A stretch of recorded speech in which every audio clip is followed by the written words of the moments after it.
So I am with my man, my boy, former student. I don't even say former mentee. He's just a friend.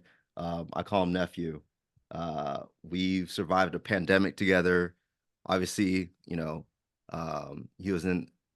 We shared in experience in classroom space, and I just want to know what's on his mind because he's really brilliant, and he has a wonderful experience uh, in a number of things from sports to academics to life in general. He's a really grateful person. I just wanted to bring him on. And so, Jacob, welcome.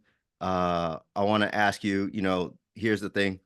We get you in. The only requirement is to have a favorite hoodie or favorite t-shirt. What do you have on right now in terms of your Yeah, thanks for having me here. I'm wearing this great new merch from Crew Cal Poly, which is the campus ministry I'm involved in at Cal Poly SLO. I really credit them with taking my faith to the next level in these last 2 years that I've been on campus. I think you can even see it. There it is. We've got our tenets back there of community with others, community with God, and like a missional mindset. And I think I've really grown in all of three of those ways. Even just talking about the gospel in my own spaces. Obviously, I go to a very public mm, school that's very secular. And mm, so, sharing the gospel is kind of more of an imperative at those places because the gospel is not as widely taught. But also, it's just been a great community and a great way to live out my faith and be among people that are like-minded. So I would say, like in college, this is definitely one of the biggest groups that's influenced my life and my way of thinking. So repping them today with the merch, you know how it is. this is your second year in college, man. Yeah, man. Sorry, time Yeah, flies, dude. yeah. So, in regards to where you're at right now, or maybe years ago, or what has been something that you've been consistently passionate about, man? Yeah, I think one thing I've been consistently passionate about is serving, Mm, uh, serving others. Um, as long as I can remember, I was serving in my church in various, different capacities. I was doing kids ministry way back in the day. I was doing parking. Really found my spot with the worship team and using my musical talents to serve others. But I've always realized that like there's very few things that I like to do like for myself. It's always like I like to do stuff with people, but also for people too. And a lot of times the things that I'm doing in a group setting, it's like, yeah, I'm doing it with my best friends, but it's like I'm serving them as well. So like anytime we're going, you know, even out to talk about the gospel or ask people questions about their faith on campus, it's like, well, I'm ministering to these people I'm talking to, but I'm also ministering to my buddies because they're getting to see the way I live my life as a follower of Jesus, but also vice versa. Like I learned so much from the people I'm around. And even with music, like it was one of those things where it's like it used to be just a thing where I just did it because it was fun and I mm, yeah, realized that I yeah. was fairly good at it. But then when you realize that it's like, oh, you can use this for such a greater purpose than just yourself. I've also always loved being part of something that was better than myself. You were talking earlier, I've Mm, quite extensive experience doing team sports. I played baseball all my life through high school. And just the idea of being something bigger than myself and working toward a common goal has always been really important to me. And I continue to really work well with teams, even now as I transition to the workplace after college and things, and a lot of group projects that I'm involved with in my classes. I really love working with people to accomplish a goal. And in any facet of life, I think those are things that I would say that I'm really passionate about. Always have been. so what's wonderful about your response is you know where you're at. A lot of people don't know where they're at, and they're wandering. Yeah. Um, so how'd you on the three different prongs that you talked about, like surfing, sports, and music, how'd you know that that was your passion or your gift or your calling? Like, how'd you know that serving is for you? Because like some people they get called, um, or they get asked to serve Yeah. and they get burnt out. Like that's not who they are, right? Um, how'd you find serving? How'd you find sports and how'd you find music? Like how'd you know? Like how'd you get there? that you were like, this is my passion. This is not because my parents are telling me to do it. This is not because all the kids around me, my peers, are telling me to do it.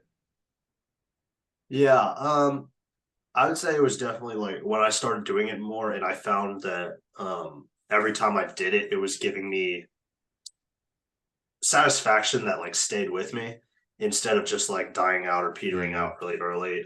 Consistent satisfaction from doing it and just a sense of accomplishment and pride in a good way of Yeah. doing it. And so those things really brought a lot of light and life to my world, and the fact that I could, reciprocate that and put it back out there too. Um, Consistently were things I'm like, yeah, if I find something that I enjoy doing and it's like, oh, I can see the purpose behind this, I can see the heart behind it, Yeah. then I'm like, oh, this is definitely going to be worth my time. I mean, I really have, I wouldn't say mastered, really Mhm. improved my skills in time management. So now I'm doing things where it's Yeah. like, Yeah. if it's not going to be beneficial for me or somebody else or for any purpose, I'm just not going to do it. So I'm Mm. looking for things that are going to yield the biggest, I guess, utility. I don't know. Mm. I can get a utilitarianism later, but Well, so then, have you ever been put into a situation where it's like your parents or your friends, or you get caught up in something and you're like, I don't want to do this, like, or this is not for me. yeah, for sure. Yeah, I mean, we're getting personal. I mean, last year, Mm. on campus, I lived on campus and I lived in the dorms. Dude, I Mm. live with some pretty wild kids, bro. They be going crazy, and everybody wants to have their quote unquote college experience. I get it. Yeah. Yeah. Yeah. You go to a few functions and you see what's up, but it's just like, to me, that wasn't like sustainable. I saw what these Mm. kids were doing, and it's like, I don't judge them. Like I realized that one of Yeah. my Yeah. problems growing up was being from a rather affluent area, is like it's so easy to judge people that don't live the same way you do, or maybe they Mm. have different morals. Yeah. Yeah. And then Yeah. you go to college, and then I almost got like indirectly called out for my being judgmental, right? Other people Wow. are, yeah, and that was like also the Holy Spirit convicting, like, you need to stop prejudging people before you get to know them. Like, these Yeah. Yeah. people are a lot more working class, and I really now identify with them a lot more because they're just normal people, right? They're just trying to find their way too. But I saw the way some of these kids live their lives, and I'm just like, yeah, it's not really for me. So that's something Yeah. that I'm like, um, I highly encourage everyone to go to college, go to a party, do what Yeah. you got to do, Yeah. experience it, just so you're not like a hermit or anything like Yeah. that. Yeah. But you really got to judge if that's the lifestyle you want to be on. Yeah. For some people, that's what they want. That's great. I'm not judging that, because everyone has their own path, and I'm not here to place judgment on that. I'm just saying that wasn't necessarily for me. That's what I found. And then that allowed me to reevaluate where my values and my morals are at too, because I Yeah. think Yeah. sometimes it can get blurred when you enter that environment. Yeah. But Yeah. um, yeah, I don't say no to a good time ever. I think it's just like just how it manifests itself. Really, Yeah. I Yeah. think I would just be like, let me just look at how this is playing out, Yeah. and make a decision from there. Yeah. Yeah. Yeah. And I think that's great advice for everyone, which is like, hey, you know, it's you, it's your life, but you can't let an environment or just conforming or whatever, just an outside influence tell you how to live your life, right? Because no Yeah. one knows your own journey too. Hmm. But you have to have your own foundation. Um, Now, that's a great transition in regards to college. So, what are you majoring in? Communication studies, and I'm Communi- planning to minor in journalism. So, how'd you get into that, especially growing up in the world of Silicon Valley? Yeah, it was really interesting because even now it's funny. I go on campus and I meet people, and they automatically assume I'm an engineer. I wonder how that could be, right? I think it's funny at this point. I really play into it. But yeah, Silicon Valley, obviously, whole lot of tech, whole lot of engineering going on here. Um, I kind of tie this back to my days playing sports. One thing I found that I was really good at was like talking and analyzing Mm. sports and like the game behind the game. I've always been an extrovert, and I love talking about things and being analytical and trying to dive beneath the surface. Like, hey, what's really going on in this part of the game right here? Or I wonder what's going through this coach's head in that moment. Mm. Um, and, never had any, you know, never had any, I guess, qualms. I wasn't deluding myself. I'm not going to the MLB. Like, it's Yeah, just not yeah, going to yeah, happen, yeah, right? yeah, yeah. So the next best thing is like, I love baseball and I love sports so much. I would really love to talk about sports and cover them for a living. So this degree is really general. It's not as specific as journalism, but I realize that, like, if I don't end up working in sports, I can work in media or something else, because I learned that I'm pretty good at writing too. I think I'm just naturally expressing thoughts to me has never really been difficult.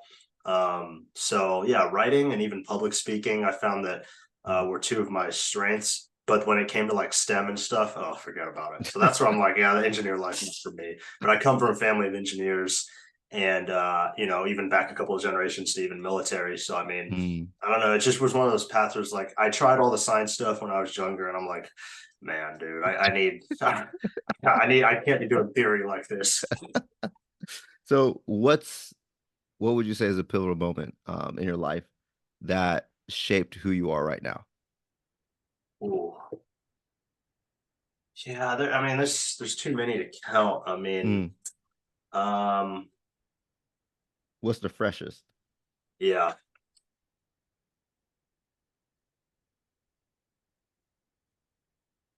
Honestly, I would just say, like, going to college and being on campus and Mm. meeting other people that weren't like me.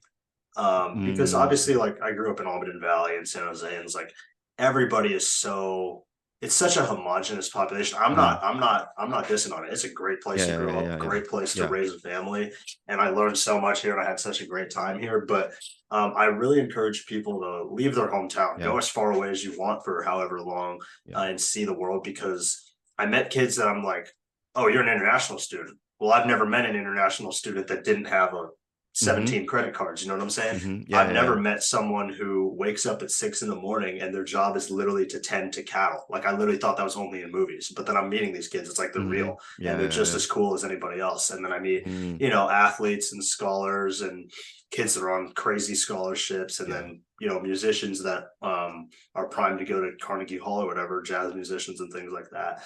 And you really, not going to say melting pot, but like, it's less of a homogenous Yeah, population, yeah, and yeah. there's more experiences to draw from. You Yeah. can hear more perspectives from people that are different.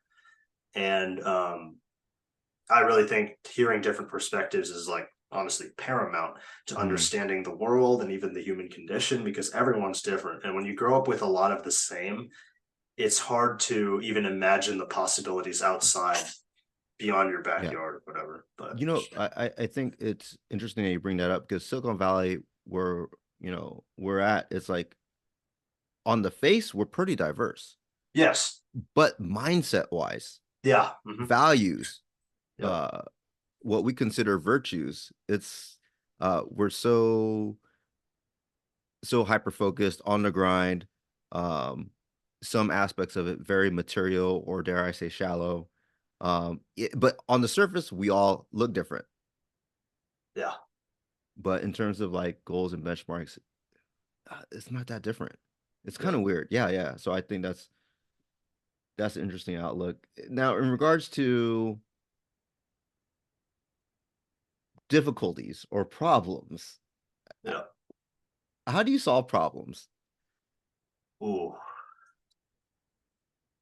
I think of myself as a very logical person, Mm. and um, what goes with that too is I'm very skeptical. Like, I don't know if you've ever done the Enneagram. I'm whatever, like this. I'm like commander, but I'm also like the skeptical one. Because I ask questions a lot. I Yeah. think I just ask a lot of questions to solve problems, man. Like, um,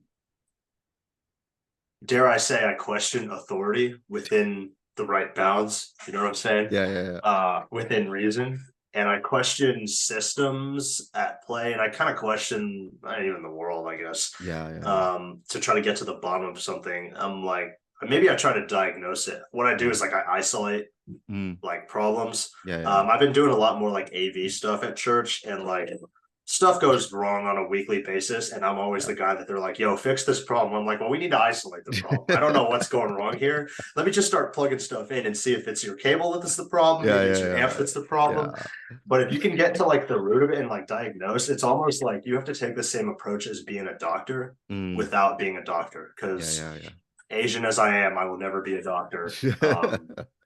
Full disclosure. But if you can really like dive down to the root and like take the time to do it too. Like I don't believe that problems that are solved quickly end in the best resolution. Like if you try to find the fastest solution, Mm, very few times is it the best one because you wow. didn't invest the time into diagnosing the problem. And Mm, so then your solution is not commensurate to your problem. yeah. So yeah, I ask a lot of questions. That's just who I am. I rarely take anything at face value, which is a big part of my faith journey as well. Um, not taking things at face value, but Yeah. you know, I just asking a lot of questions, being, I guess, inquisitive and Mm, curious. I'm always trying to learn more about something. So if I can learn mm. more about a problem, it will like inform how I get to that solution. I mean, when you're at a crossroads, um, how do you determine what's true? If it looks like Hmm. a split 50-50, or you don't have Yeah. enough information, um, what do you do? I mean, um, do you pick a side, or are you okay with saying, you know what, I don't know enough yet? Yeah, I think it depends. I'm really blessed to have a lot of very wise people and really sage people in my life, a lot of great mentors. Mm, And my parents are wise beyond their years. I'm lucky enough to have a couple of my grandparents still alive. yeah. I'm like, hey, you've been on this earth 70, 80 years. Mm, I need you to weigh in here. And I really try to listen. I think sometimes I talk too much and I don't listen. My dad always had this saying is you got two ears and one mouth in that proportion, use it. I'm like, dang, so I really try to listen to what other people got to say that have maybe had more skin in the game. mm, But in terms of like if I have 50-50, I just think of like some really hot button issues that like almost society wants you to pick a side. I'm like, I'm mm-hmm. gonna research the whole thing, but it's like you have to know what you don't know. And I've gotten more comfortable with saying, hey, I don't know. Because I used to be, I don't know, scared the living daylight out of me, right? It used Yeah, to yeah, be that yeah, if yeah. I don't know, it's a indication of value on myself, Mm, right? That I'm not smart enough or whatever, I'm not good enough. But it's more of like, hey, I just haven't taken the time to fully flesh out what's going on here. So I'm not going to pick a side. But if I do pick a side, it's based on my own morals and my values and things and what I believe to be, my moral compass, what's right and wrong. But if I don't know something, it's been a lot easier now for me to say that I don't know it than it used to be before because you got to, lay down your pride too, yeah, yeah. which has been a very developmental work in my life. Now, in terms of the field of journalism communications, from the classes you've taken, um, and what you've looked into, what does the future look like? Mm. Yeah. One question I get asked a lot is, "Oh, isn't AI just going to take your job?" I didn't want And to bring it up. I didn't want to bring no, no, I know you're going there. You're talking about the future, and I'm like, I know he's going there. Um, and here's what I say to that. Yes, AI can write your essays. AI can convey information succinctly and even accurately, dare I say. I mean, they're pulling from the internet. Yeah, Here's what I say to people. AI cannot convey emotion the yeah. way a human can because it is not human. So if you're not human, you cannot convey human emotion. Mm, There will never be in this world um, enough of a demand for people to convey human emotion. yeah. You look at mainstream media. I'm not saying that the content is all accurate and the means of reporting and where we've gotten to as in journalism as a field is great. But what other institution allows people to express their feelings in that way? And you talk about being in the United States, a free Yeah, market and yeah, free press. yeah. Man, in other countries, you don't have that No, right. You got two cable channels in communist China, right? yeah. You see what they want you to see. And so conveying emotion is really what drives people to make a decision. Um, I briefly did a sales position over the summer, and they Mm, say that all sales is you're transferring your own emotions and your own enthusiasm about the product to someone else. That's all it is. And so I would say it's the same way with how we disseminate information, right? It's just a transfer of enthusiasm, a transfer of positive emotions. And I think AI cannot do that for you because it's a computer. Computers don't know how to emote. They know how to inform, and they know how to push information out or receive information. But they can't do that with emotions. And so as long as we are human and on this earth, we will need someone or something to really reciprocate that emotion that we're feeling. I mean, people turn on sports. Why do they turn on sports? Well, they turn on to feel something. If you had an AI commentator doing the game, it's a lot different than a guy really getting excited when the guy breaks down field for an 80-yard run. You know what I'm Oh, saying? yeah, yeah, yeah. So that's what I would say is, yeah, I think AI is definitely a tool. But we've seen, just like any technology, it can be dangerous. You just Yeah, got to yeah. limit it to the right contexts. But I think the future requires humans to emote. That being said, I think some of the fake news stuff is really concerning, but I Yeah, think it's yeah. up to the next generation of journalists and writers and creatives to really turn that tide and be like, hey, we're committed to truth and we're Mm. committed to nothing but the truth. And that's kind of why I do it. And to tell a story, but to tell a story that's based in fact and um again, bringing it back to emotion. Stories evoke emotion. So um I love doing stories that like bring people together and stuff too, which is what the world needs now more than ever, if you ask me. Yeah. How do you handle failure or setbacks? Yeah, this has been a really developmental area in my life as well. I used to take setbacks really hard, like I Mm. was saying earlier, like almost like a personal Yeah. affront or an attack, or like a commentary on how my value is measured as a person. As I've grown up, and I'm still not perfect at this, I'll never claim to be, but I think now I view failure more as like a learning opportunity and an opportunity to take back what I lost. This is really like baseball was really good because it's very concrete in successes and failures. But what's nice about it is like there's always another opportunity to get back what you lost or to recoup um, what was lost and gain back what was lost. So I mean, it's just a matter of like having the personal resolve to just keep getting after it every day, um, and not letting one setback like materialize into like five or six, and then you're like declining, I guess Mm. exponentially. Yeah, yeah, Whereas yeah. I every day, I mean, I just aim to grow linearly. Like I'm not expecting to do a step function in Yeah, yeah, growth every yeah. day.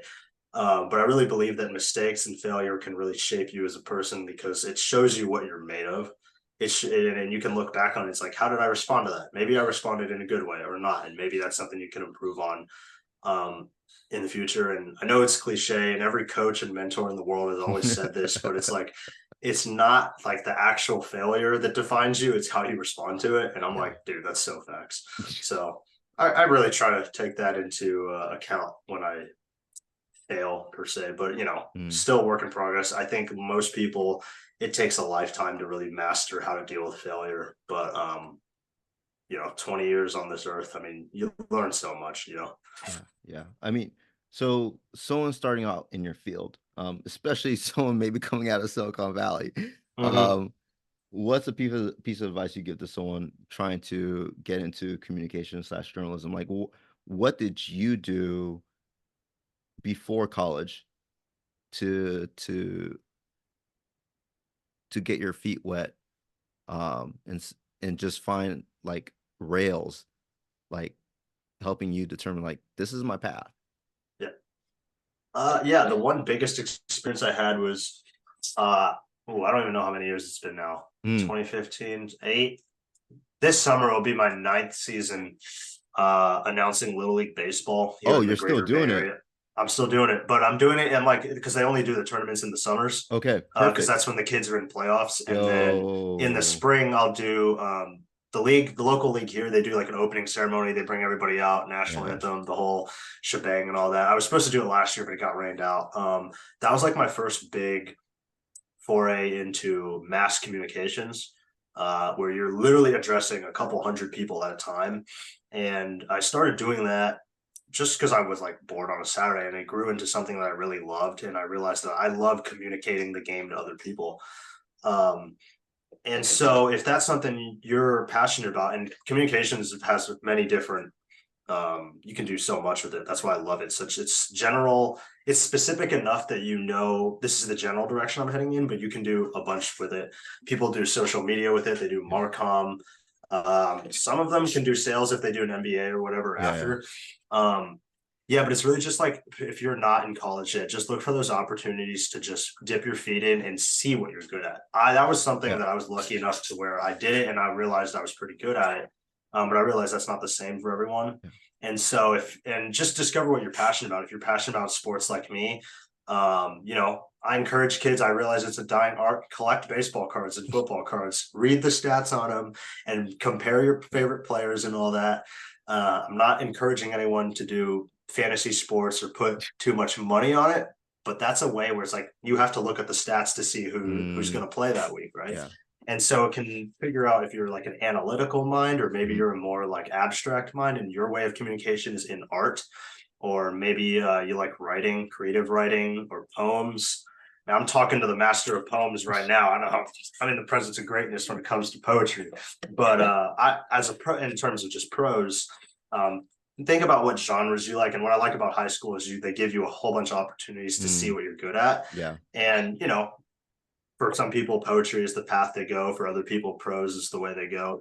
And it's just a matter of like, oh, is it expository, creative, some personal writing with that? And then if you're really passionate about social media, which is what is very prevalent Yeah.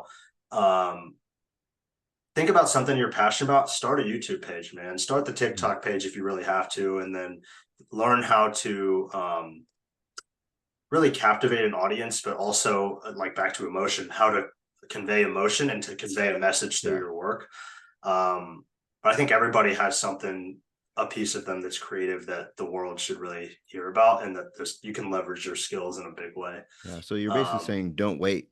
Don't wait oh yeah, don't for the wait. Whatever opportunity. opportunity you can get, yeah, jump on So that because it's all about experience. so that Little League gig, I mean, how'd you get it? Did you just like how? How Yeah, did that no, happen?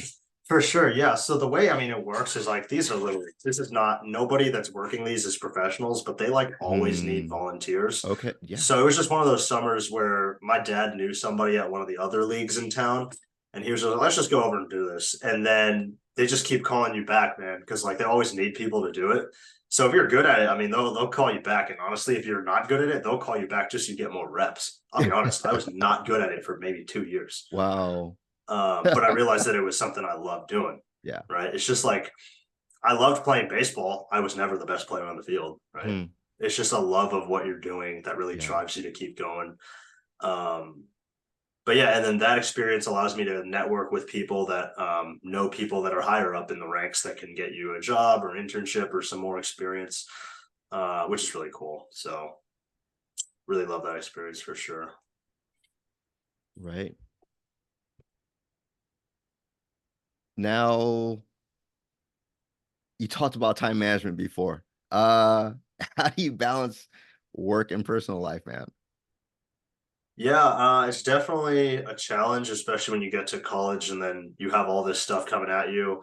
The thing that changes, man, college, your classes will just be at a random, like there's no bells. It's really interesting where it's like, I always think it was cool how like everybody always remembers like the last day of school senior year as like significant because it's like it's the last bell that you will ever hear in your life. Like after that, Whoa, like if you that's think about it, deep, bro, man. no, for real, right?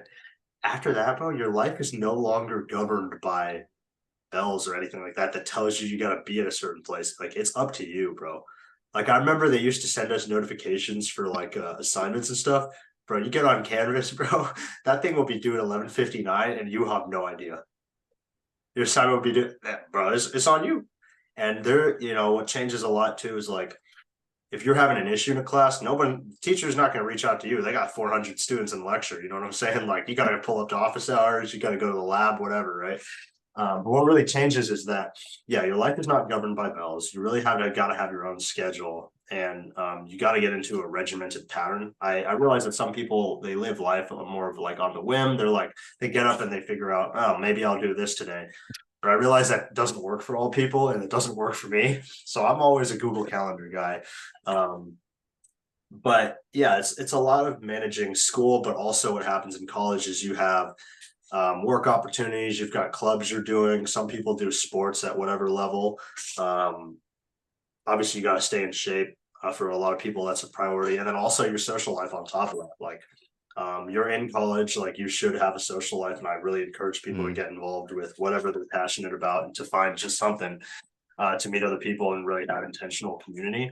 But I mean, for me, if it weren't for my calendar, I'd have no idea where I'd be at. I'm one of those people that color codes, Yeah. but it's like, if you know, like, no other part of my life is color coded.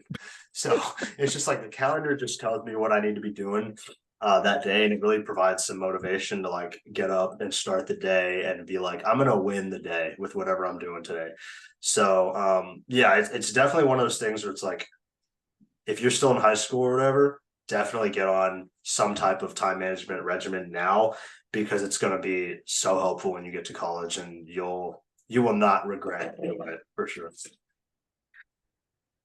Man, preach, man. The student has become the teacher. The nephew has become an uncle. Oh man.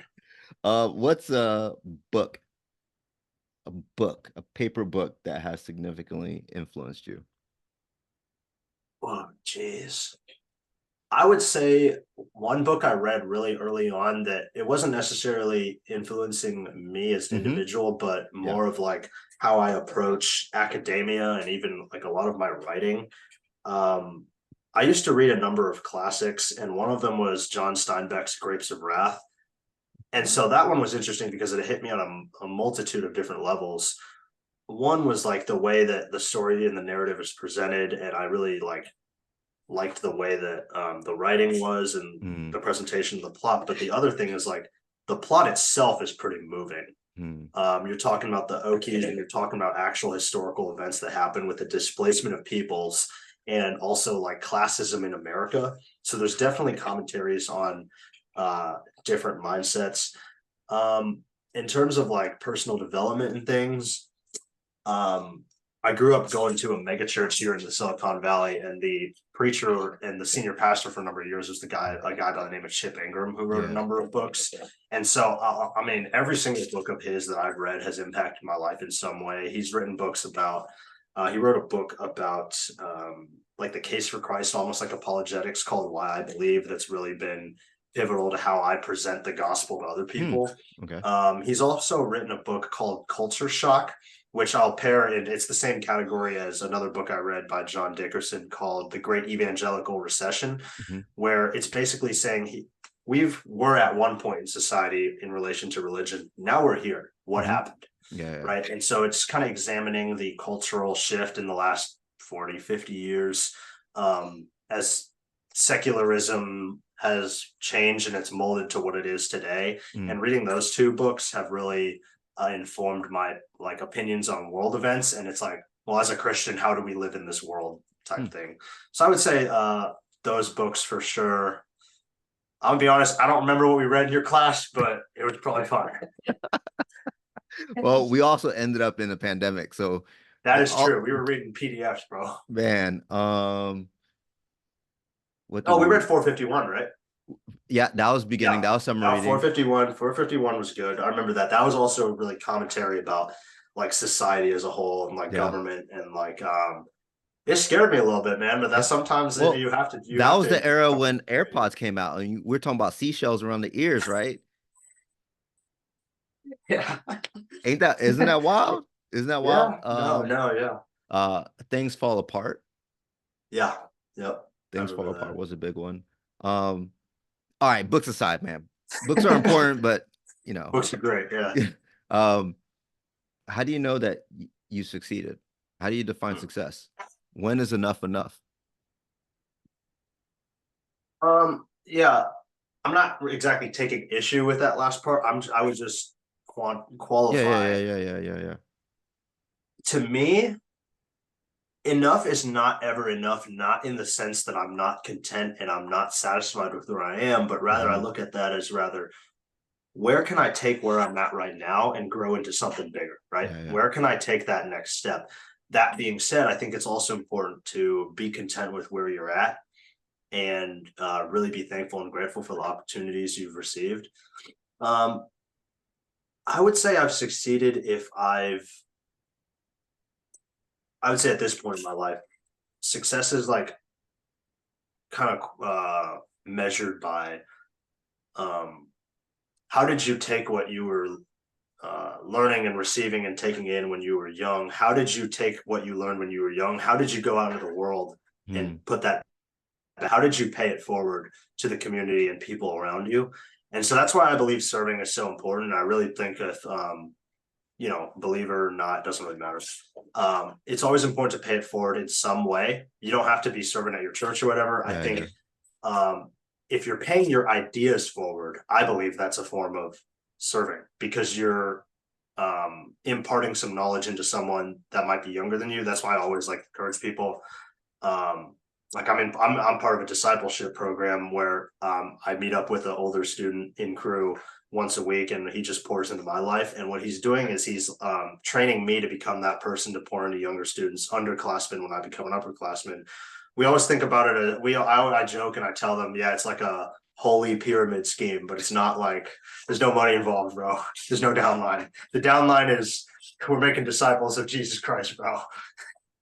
But yeah, that idea of where it's like you're paying your experience and your ideas forward, and those ideas and those experiences have been shaped by your upbringing and kind of how you were raised, and also the environment that you grew up in. But it's also like, how did you take what you were given and turn it into something else? It's like a return on investment. Like, how did your money compound, you know?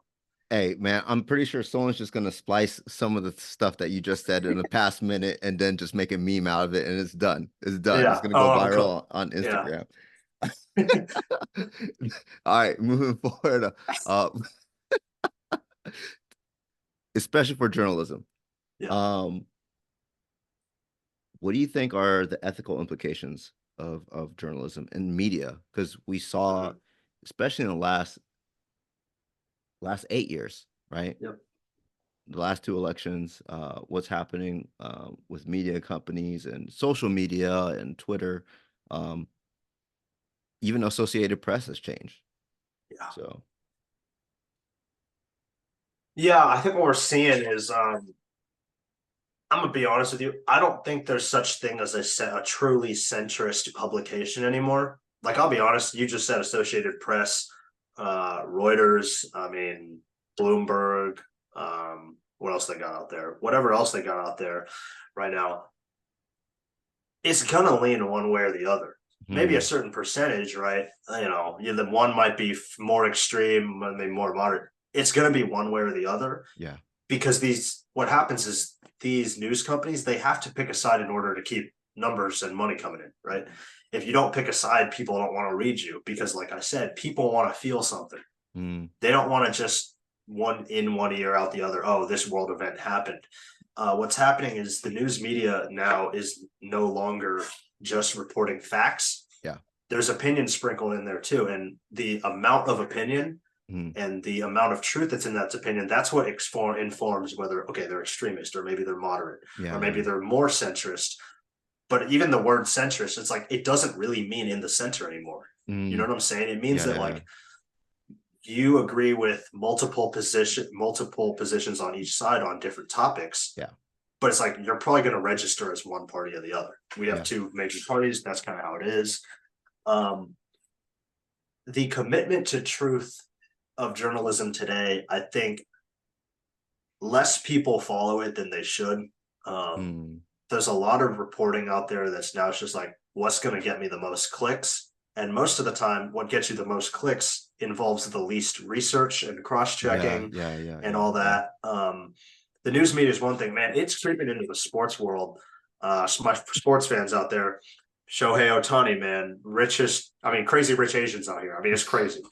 But there were reports of before he signed with the Los Angeles Dodgers people were reporting that he was on a plane to Toronto to go meet with the Toronto Blue Jays. Someone was Mm. tracking a flight.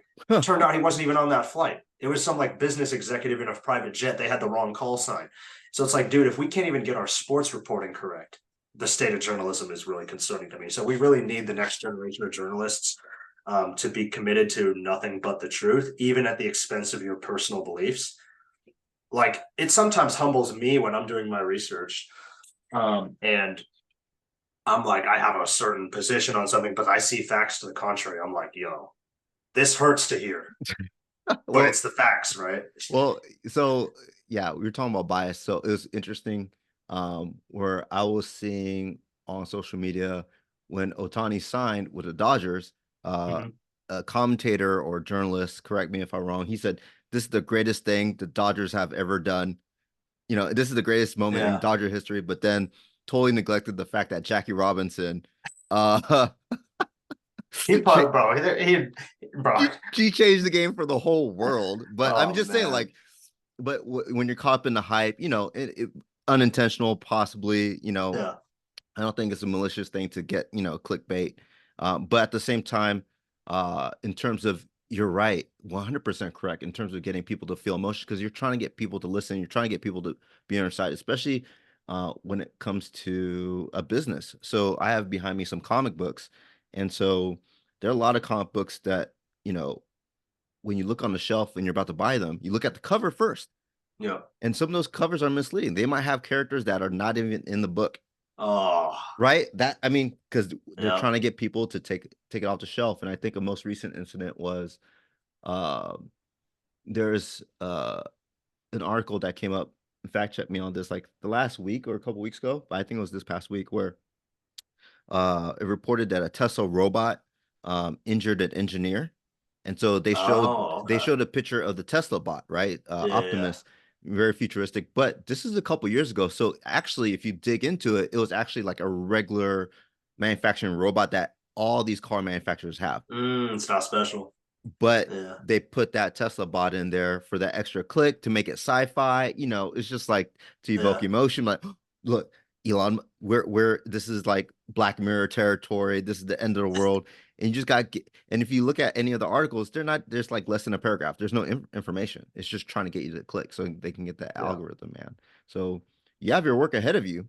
Yeah. It's not gonna be easy, but it's definitely like it's almost like a duty to Yeah. truth, right? Over everything else. And to not compromise that for anything. Yeah. And I think that's always why, like, in a couple debate classes that I've taken, Yeah. sometimes they'll ask you what position you are on a topic, they'll assign you the other side to defend Yep. because it's an Yeah. exercise Yep. in, Yeah. Yeah. okay, are you going to sit there and you're going to put your own agenda side to win the debate, or how are Mm-hmm. you going to respond to that? But it's always a good test. And I'm taking another course similar to that this quarter. So really excited to see how that plays out. But yeah, more than ever, truth. And people have different ideas of truth. Yeah. But as long as you're sticking to that idea and you're not accepting all this alternative fact stuff that's going on right now, I mean, that stuff is crazy. But yeah, man, just like commitment to what is right, I think is really what this next generation needs to step up and be a part of. So I think we touched upon this earlier. Um, what's a misconception that people have about you or even the work that you're pursuing? Yeah, I got a lot of people that tell me that my major is useless. Mm, I got people telling me, it's a joke, but yeah. the basic public speaking communication course is required for every student as part of general education requirements. Okay. I had a buddy that joked with me, "Hey, you're taking a GE major." I'm like, "All Mm, right, coming from the business guy, that's strong." But yeah, I mean, I guess people think that this degree doesn't yield a lot of money, and I think they're just uninformed that because it's so broad, you can earn. There's such a wide range. It's just too big to quantify and to just lump into one group. Communications majors do all sorts of stuff. Like I said earlier, if you get an MBA, you can be doing sales or something like that. You can do Marcom, social media, broadcasting, journalism, even some technical stuff, I'm sure, and other stuff that I forgot to list. But I believe what I'm doing in the major that I'm doing, the program I'm doing, it's allowing me to see which doors open up in the future Yeah, and yeah, yeah. to have multiple doors open. Whereas with other stuff, it's like, well, maybe I only have one or two doors open, right? But with communications, you maybe have 4 or 5 doors open. You can choose which Yeah. one and which path is the best for you.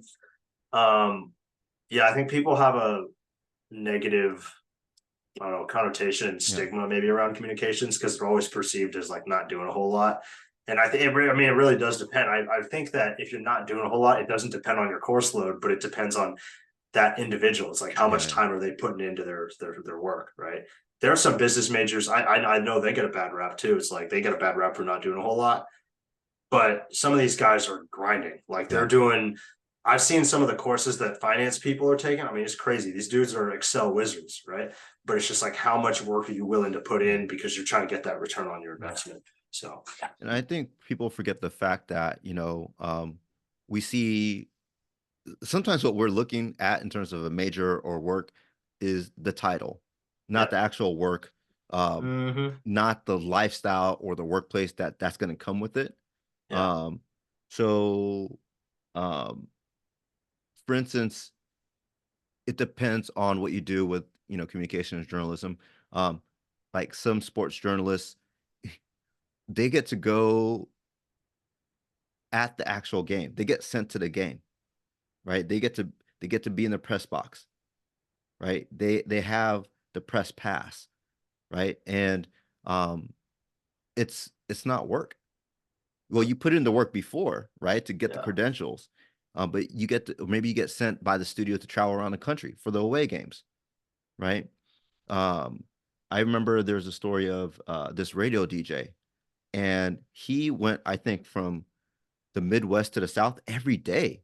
He took the Dang. train every day, but he just got to go on the radio, talk with his favorite R&B singers, rappers, whoever's up and coming, just to pick their brain, play their music, and then he went back home.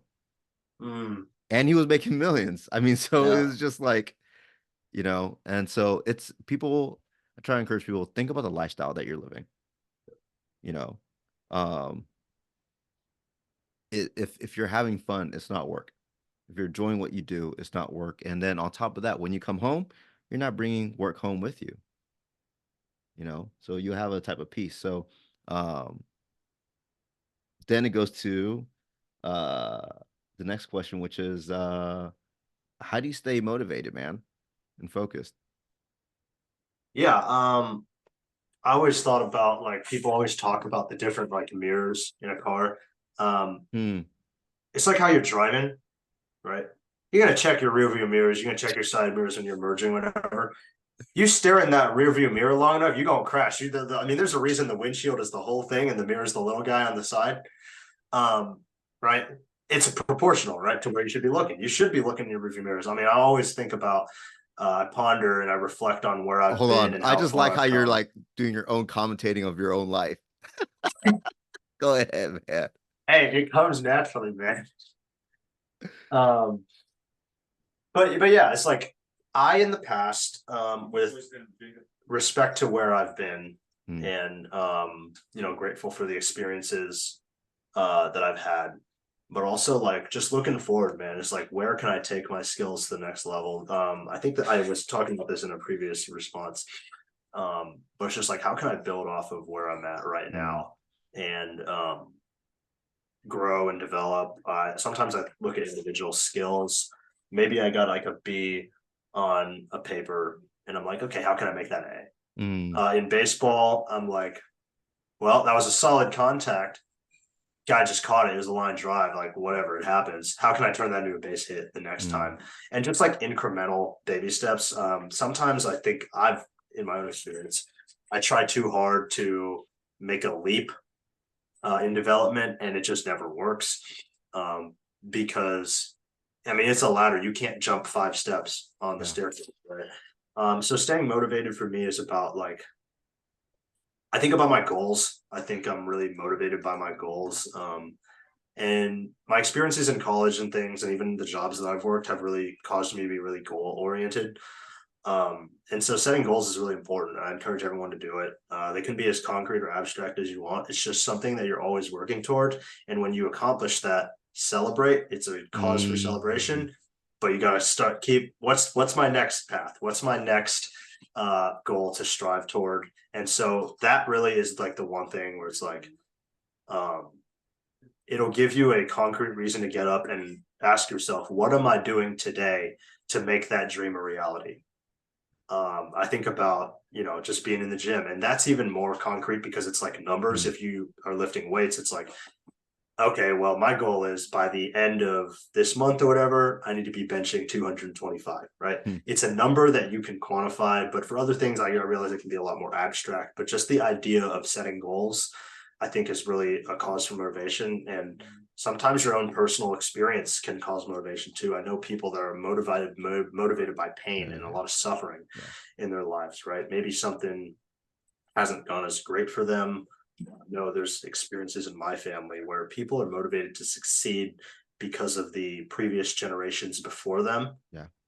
Maybe they want to build off of what the previous generations set in the path there, or maybe they want to turn the tide completely and be like, I'm going to be a different man, a different woman, a different person than the people that came before me. So I've seen both. But it can definitely be a thing where your past definitely can motivate your future. But it's just a matter of, hey, what am I doing today? To just get 1% better, How did you celebrate yourself when you graduated high school? Dude, what you do to treat yourself?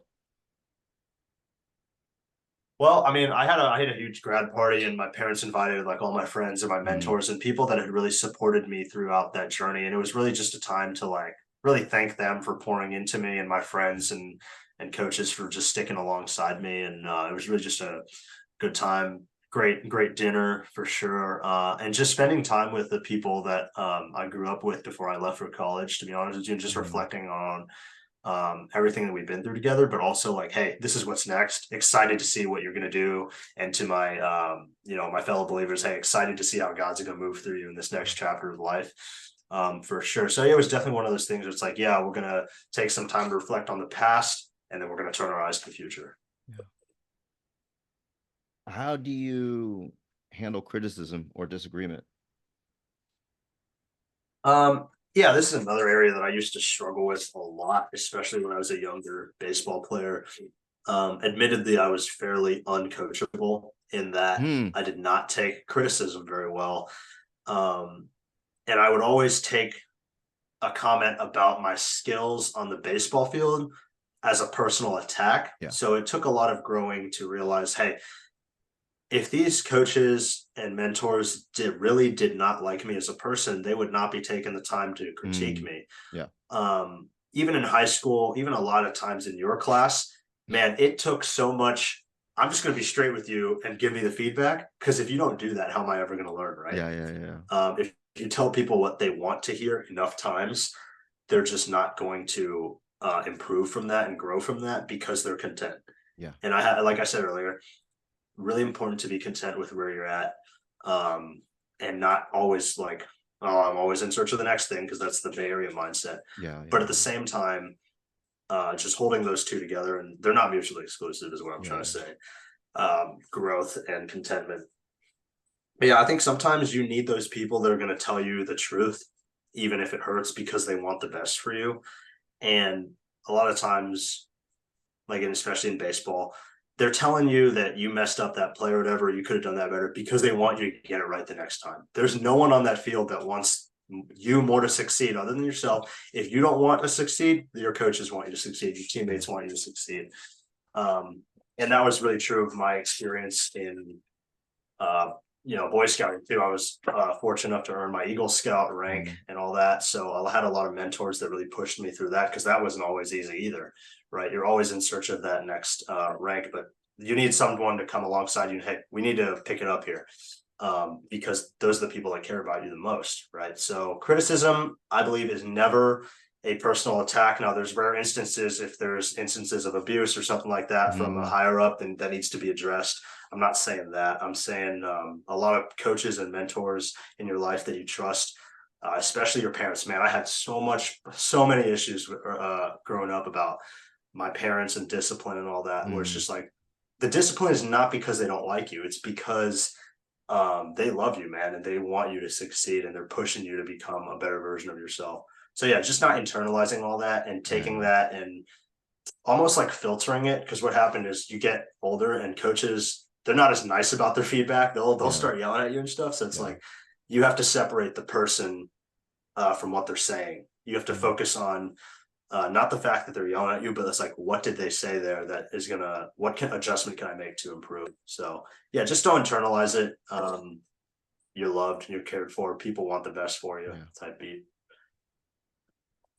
What is an idea or concept that excites you right now? Um, Man, anything that's, you got a specific field or like idea. Well, I guess you said idea.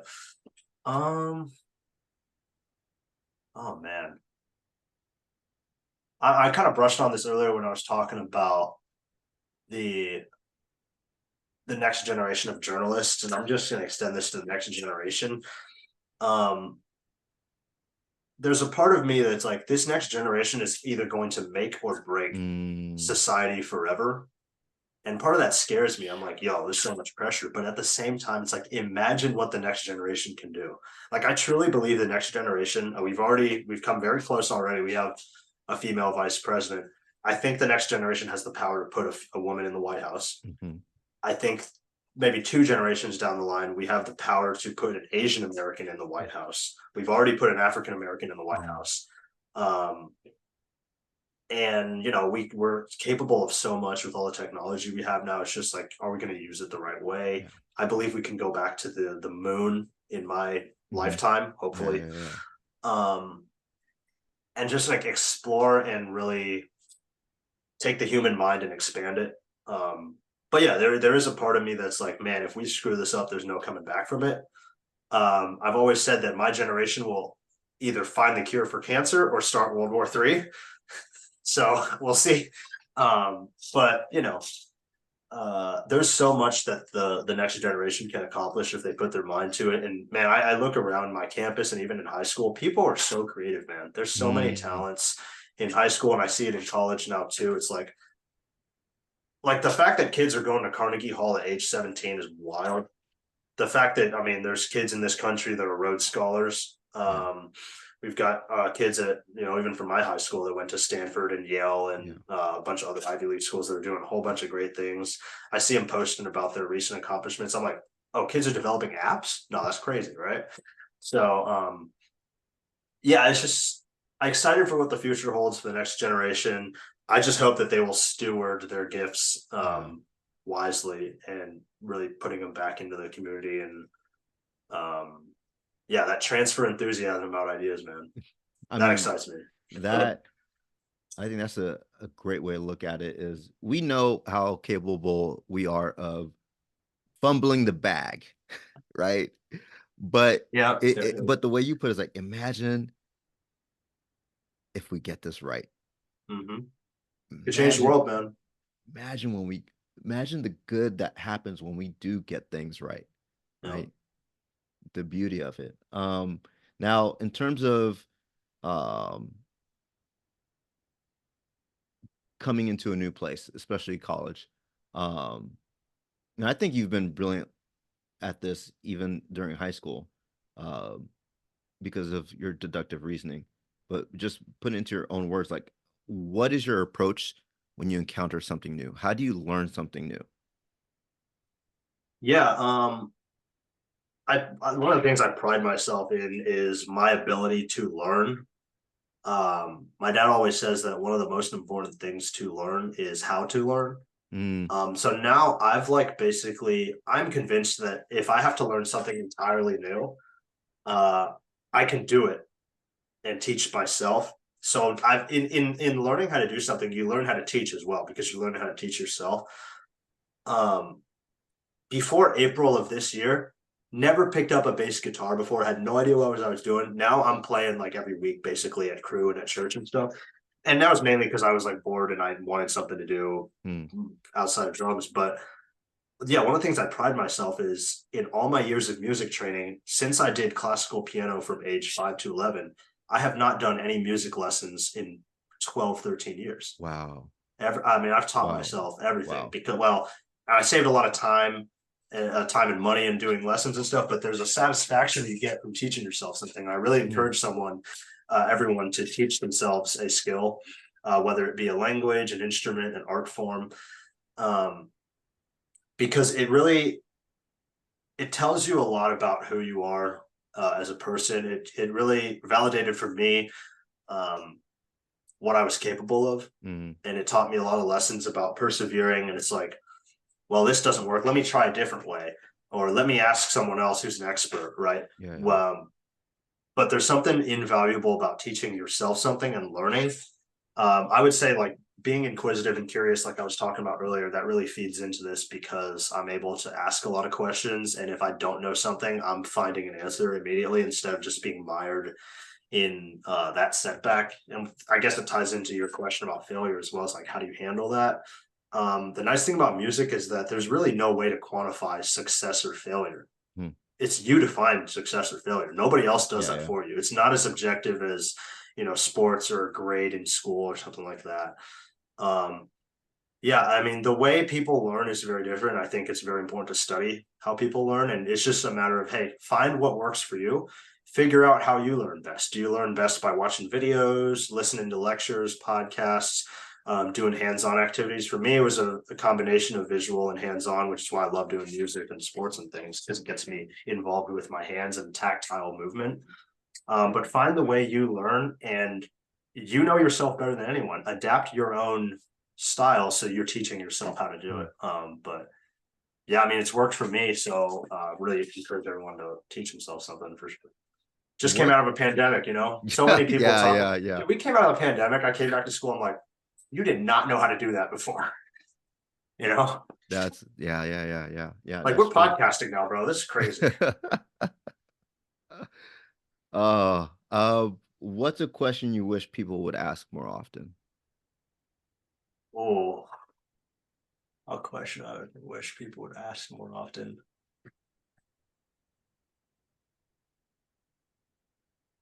Honestly, this might be a little old school, but it's like, how does this decision that I'm making in the here and now, how does this affect Mm. people that come after me? Right. I was fortunate enough to meet up with my grandpa on my dad's side this Mm. past week and really hear about his story. And my dad's cousin who was in town brought he lives in Vietnam now, but he Okay. came over and he was able to recover some primary source documents from his grandfather who had survived both World War II and the Vietnam War as immigrants. And just reading those stories was like, this guy made decisions for generations of like my family. Like I literally, if he hadn't made some of these decisions, I would not be sitting here right now type stuff. It's like, yo, Wow. it's just like the far reaching impact of your actions Yeah. before you're doing something. And you got to ask yourself, like, how is this going to affect family that's going to come after me, like society? And I don't want to burden people. Like, I don't want you to, like not buying a house and thinking about like 5 generations down the road. I'm not saying that. But yeah. Yeah. Yeah. Yeah. I'm just thinking about like every action has a consequence, man. Just think about what will that do for someone else. And just weigh that. I'm not telling Mm. people not to make decisions or to be indecisive. I think it's important to be decisive. But I think just weighing in your mind the implications of your actions is really important because you never know how it might impact someone in a good way too. Yeah. That's included for sure. But yeah, that would be the one question. So perfect transition again, man. How do you see your work impacting society in the long run? Um, yeah, obviously we're not there yet. We haven't made it yet, but we're well on the path, I think. Yeah, I think definitely like I was just saying, I think people can glean a lot from my experience, just like what it means to teach yourself something and what it means to be resilient, because I've had a lot of setbacks in my life for sure. Um, and just how like self-reliance and um being like self-motivated can be so important. And I'm not saying don't lean on people. Like obviously very important to have a community. I'm very blessed to have an awesome support system in both here and at my college campus. Um, but once you can rely on yourself, it's easier to rely on other people, I think. Mm. Um, because you realize that you're all part of the same support system working to improve yourself from the inside out. Yeah, so I definitely see myself as in the journalism field, as we were talking about, someone who can really redefine truth again and bring us back to where we need to be in terms of, hey, this is truth and we're not going to waver from it, even if it means we disagree, right? Yeah. There's a lot of times I disagree with the truth, I'll Yeah. be honest. Yeah. But it is a biblical concept that the truth sets you free, right? Hmm. So just I hope that I can be part of that next generation that makes a positive impact by redefining truth and by telling stories, about people and about places, and really evoking emotion, and continuing to do that amidst a world that's like sometimes it feels emotionless. I Mm. mean, Silicon Yeah. Valley, it's so easy, man. You just look outside, it's like people are just living their lives. They're not really, it's almost purposeless, right? It seems that way. Yeah. So maybe bringing some purpose back into our lives and to do what we're doing with a lot of zeal and a lot of passion. Because I believe that everything I do it with a lot of passion because I love what I do, right? Yeah. So yeah, man, just big on truth, big on a drive for loving what you do. Yeah. And you said this earlier, man. If you love what you do, it's not work. Yeah. Yeah. So that's real.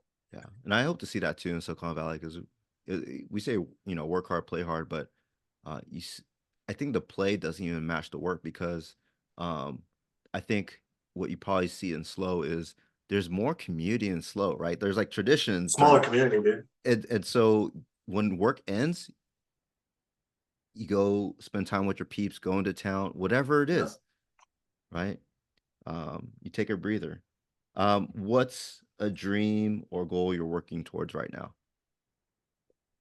Yeah, I mean, obviously, time to get my degree. Man, I'd love to work for a major sports network in the Mm, future. I'm kind of looking at like I'm 20 now, so like 10 years down the road, I would love to be employed by either a sports team or a network, okay. calling games either on the air or in studio. And I've also accepted that if that's not the path that's the Lord's going to open for me, I would be receptive to where He's going to take me. I might.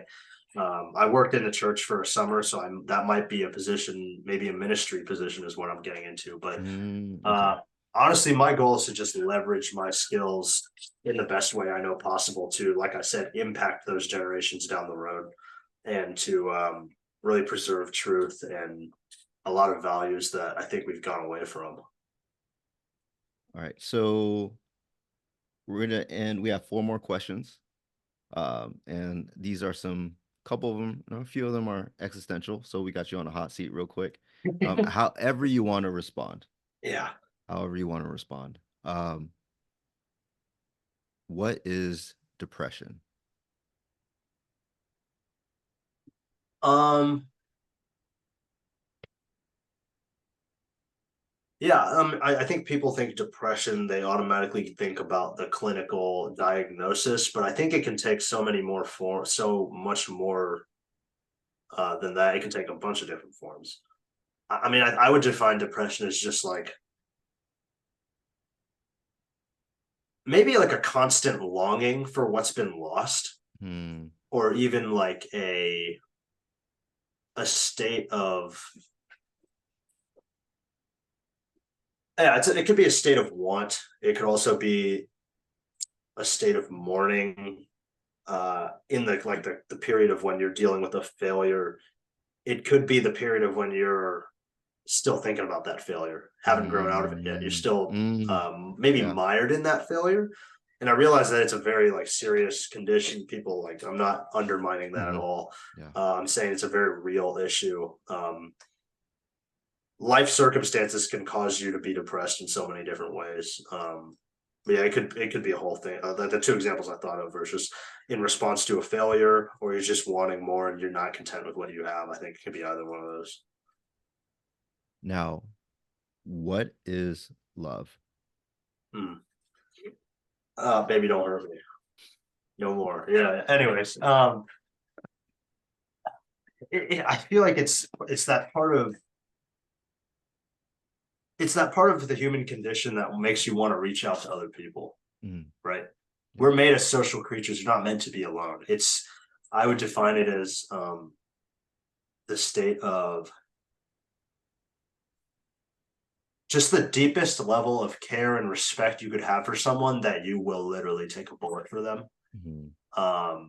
And of course, we know about all the different types of love, the different Greek prefixes or what have you. But yeah, it's just that state of this like, this person's interests are so important to me that they've become my interests as well. Wow. Yeah. That What was off rip. I'm no philosopher. you're a philosopher, man. What is the meaning of life? Yeah. Bringing it back to some of my theological knowledge, I think one little concept that's really shaped like my faith journey is the Westminster Shorter Catechism, which is the chief end of man is to glorify God and to live with him fully. Something like that. I don't know the exact words. So yeah, of course, if you're a believer, that's definitely true for you. But above that, and even more, just expanding out to the wider world. I was talking about impact earlier. The meaning of life is to not do life for yourself solely. There's a part of life where it's like, of course, do it for yourself. Amount of individualism in that. I think this society is individualistic enough to where you can enjoy the joys of life yourself and celebrate. But there needs to be a part of you, I think, that is living not for other people and for other people's, praise or satisfaction, but to impact other people in a positive way. That maybe your work and your talents and your gifts and abilities impact generations down the road, like we were just saying, with one question that people should ask themselves. If you left this world and the impact you gave is tangible and you've touched people and they're now taking what they learned from you and doing the same to others, you've lived a full life, I think. And that can manifest itself in so many different ways. I don't think you have to be famous to do that. I don't think you have to have money to do that. You just have to have a heart of, going back to it, love for your fellow man to do that. And the last question, what advice would you give to young people, maybe students in high school or even seniors in high school? Enjoy it, man. Goes by way too quickly. I mean, as someone that had a year and a half taken away by the pandemic, man, I wish I had those days back sometimes. But at the same time, like those days that you're having in high school right now, if you're listening, foundation. You might pass them, pass them off as this is just, none of these grades actually matter. Yeah, sure, that some of that might be true on a surface level, but those experiences that you'll have and the social experiences that you're having, the academic experiences, even your own personal development, sets you up for the rest of your life. You go to college, workforce, start a family, whatever. Those lessons that you learn, invaluable. So the mentors you have in your life, your parents, your grandparents, tell them you love them and you're thankful for them. I think about how fragile life is sometimes. I remember 2 weeks after the death of Kobe Bryant, we were at baseball practice, and one of my teammates, he closed us in prayer, and he started his prayer. He said, thank you, God, for waking us up this morning, because not every day is promised. And I was like, yo, that's facts. Like the fact that you get to wake up is a privilege in and of itself. So if you're a follower of Jesus, thank him for that. But yeah, just maintain that support system, man. Because it's going to follow you for the rest of your life. And that idea of community and that idea of perseverance and all these other virtues that you're learning and developing and growing in really follow you for the rest of your life and shape you as a human. So enjoy it though, soak it up. Behind college, the best 4 years. All right, Jacob, thank you so much. Thank you so much for being on. I look forward to having you on again, maybe next year. All right, let's do it, brother. Good times. All right, Jacob. See you.